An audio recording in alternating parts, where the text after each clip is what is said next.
Kaz qaynonam bugun telefon qilib, ishdan keyin o'rtoqlarim bilan ichgani boramiz. Bugun uyga bormayman, kech boraman. Shuning uchun kutmasdan uxlaylar dedilar. Bugun rosa kimchili sho'rva ichkim kelganda, guruch bilan maza achchiqqina. Qaynonam kelmas ekan, shuning uchun o'zim qilib ko'raman.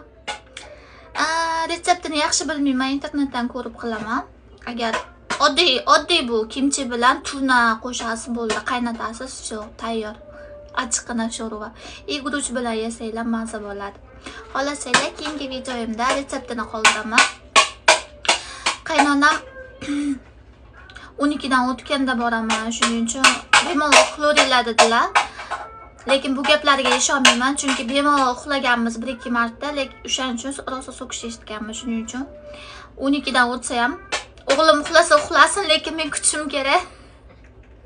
Itvachani quchoqlab olay, bugun kechgacha efir qilamiz shekilli.